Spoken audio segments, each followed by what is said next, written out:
Hi guys, welcome. Danny here from the Magic Junk Drawer.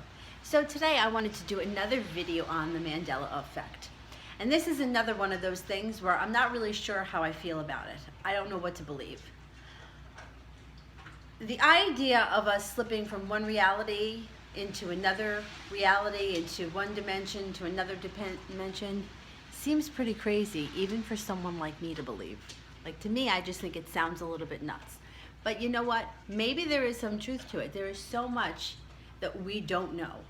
So much that we don't know. So the reason why I think that this is so strange is because one thing that I have inherited from my Sicilian grandmother was her excellent memory. I remember everything. Which is not to say that I can't make a mistake. Of course, I could remember things wrong just as much as the next guy.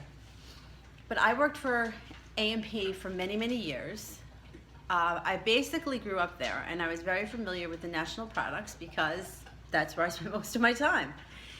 The thing is, I was also for a long time the part-time scanning coordinator, which, if you're not familiar with that, this is the person that changes all the prices in the computer. And with that, every Friday and Saturday, we would go up and down the aisles and change all the tags. So I was very familiar with the products. And I remember moments in time. I remember going down the peanut butter aisle, and I remember seeing Jiffy peanut butter. I remember knowing it was Jiffy peanut butter. And then all of a sudden, it was like Jif. And I was like, oh, that's weird.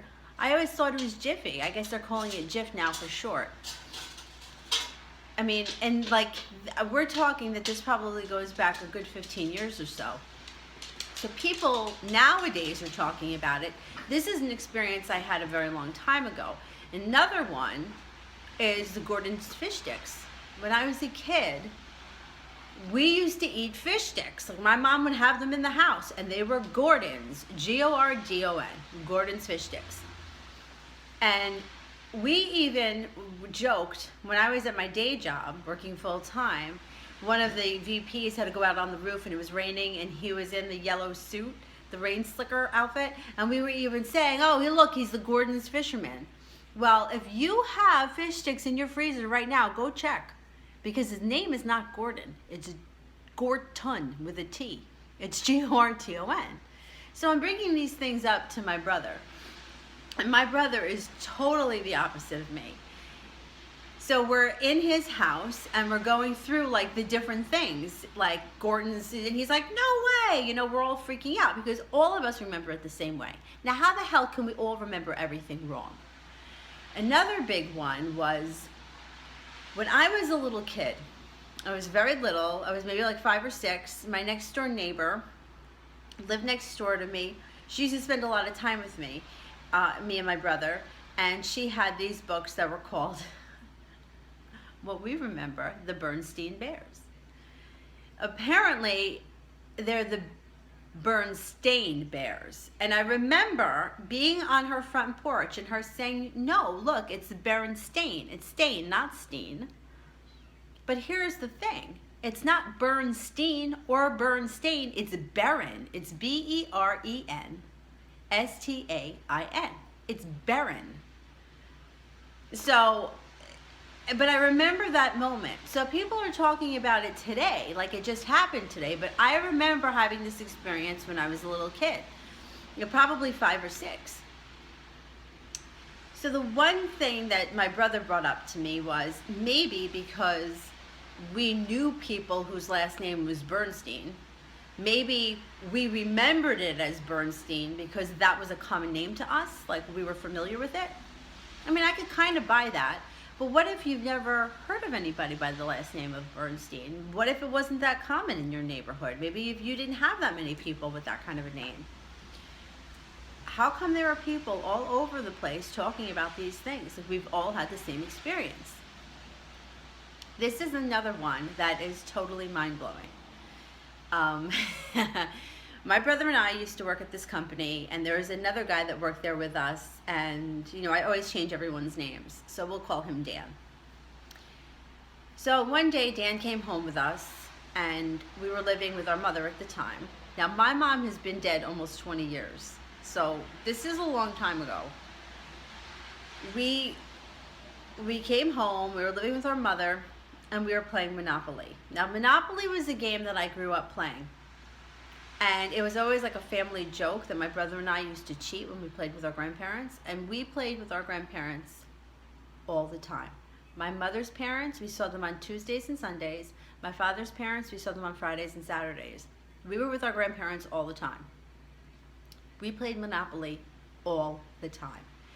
Now, of my 4 grandparents, the one that was the smartest or the most scholarly, like very well educated, was my grandma Rita. Like she went back to school at like 70 to become like a paralegal or something crazy like that. She loved books. I remember her telling me one time that she walked into a library, the smell of books actually made her high. Okay, well, anyway. So we grew up playing Monopoly, and of the yellow pieces, there were 3 properties: Atlantic, Marvin Gardens, and what we called Ventura. Ventor. So here we are, you know, playing this game with Dan. So the 3 of us, I think it was the 3 of us, or it might have been, my boyfriend at the time might have been there, it might have been the 4 of us. So Dan lands on this piece of property, the yellow property, and he says, I'm going to buy it, Ventor. So we're like, what, Ventor? Well, what is he saying, Ventor? And we're like, it's Ventura. And he picks up the yellow card and he says, it's Ventor. Look at it. And sure enough, he was right. So how is it that for 20 years we played this game, or however long it was, 10 years we were playing this game with our grandparents, we constantly pronounced this wrong and nobody ever corrected us? Nobody ever noticed that it was Ventor and not Ventur? So then my brother said, well, you know, maybe in the English language, there's not many words that end with N-O-R. So maybe, being that this is one of the only couple of words that end in N-O-R, we're seeing it as Ventura because, you know, detour, sponsor, you know, like there are other words like that. Okay, maybe. And then I watch a video, Mandela Effect, Moneybag 73. And he does a video on how he was playing Monopoly with his wife, and his wife noticed it.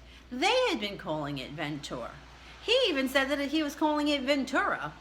Well, how is it that him, who lives in California, has the same experience as me, who lives in New York, but that I had that experience like 15 years prior to him? So what, we all just don't see anything? We all just go through life making the same mistakes? And if you go through his channel, like I suggest his channel because he does a really great job of all the different all of the different Mandela effects, like James Earl Jones, Darth Vader, Luke, I am your father. Well, that's not what he said, but you can find many clips of him saying it. Luke, I am your father. Luke, I am your father. Talking about the movie and saying it. And he's saying the line wrong. Very, very interesting. So I'm curious to see what other people think of this, because to me, it seems nuts that we're all experiencing the same thing incorrectly at different time periods throughout our lives. But it also seems kind of crazy that we can be slipping through some kind of reality. Because if we can slip through reality, I'd like to leave this one and go to a better one. All right, guys, if you like what we're doing here at the Magic Junk Drawer, please like and subscribe.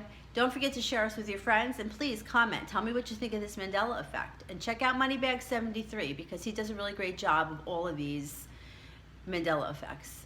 All right, guys, we'll talk to you soon. Bye-bye.